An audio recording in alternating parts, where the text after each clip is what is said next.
বাজারে কিছু বেশি কিছু আনার নেই বুঝেছো। আদা রসুন পেঁয়াজ আনবে, টমেটো কাঁচা লঙ্কা আনবে, ঠিক আছে। আর মাছ টাছ যা লাগবে আনবে, ঠিক আছে। আর পটল আনবে না, প্রচুর পটল রয়েছে, খবরদার। আর এটা এসে বলবে না যে আমি ভুলে গেছি, ঠিক আছে। পটল কিন্তু আনবে না, এটা বারবার বলে দিলাম। বাজার নিয়ে চলে আসছো? কি কি বাজার এনেছো দেখাও। মাংস আছে, হ্যাঁ তারপর পাতা আছে, ভালো জিনিস এনেছো গো। আর পটলটা এনেছে। কেন পটল এনেছো কিসের জন্য? তোমাকে বারবার বলেছিলাম পটল আনতে। মাই তো বললো পটল আনতে, আমি কি করব? তোমার মায়ের কথা শুনে পটল নিয়ে এসছো তো আবার এত বলার পরও?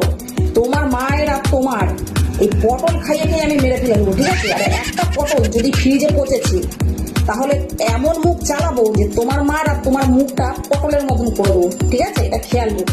এত বড় করে পটল আছে, পটল আলু সেদ্ধ, পটল পোস্ত, পটল উচ্ছে সেদ্ধ, পটল ভাপা, পটলের মাছের ঝোল। কে সহ্য করবে কি এত অত্যাচার? বাপরে বাবা, আবার পুঁই শাকের মধ্যেও পটল, কিছুতে ছাড়ছে না পটল। অত্যাচারে মরে যাচ্ছে এদের জ্বালাতনে। ছাড়টা না খাই না খাবে, আমি আর তুই খেয়ে নেবো। আমি কেন খেতে যাব?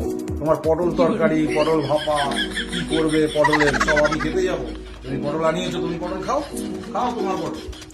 আমি খাবো, তোদের সেটা হবে এটাকে বলে ভুল করবে। সব পটল আমাকেই জেলাবে, নাও গেলো তোমার পটল গেলো।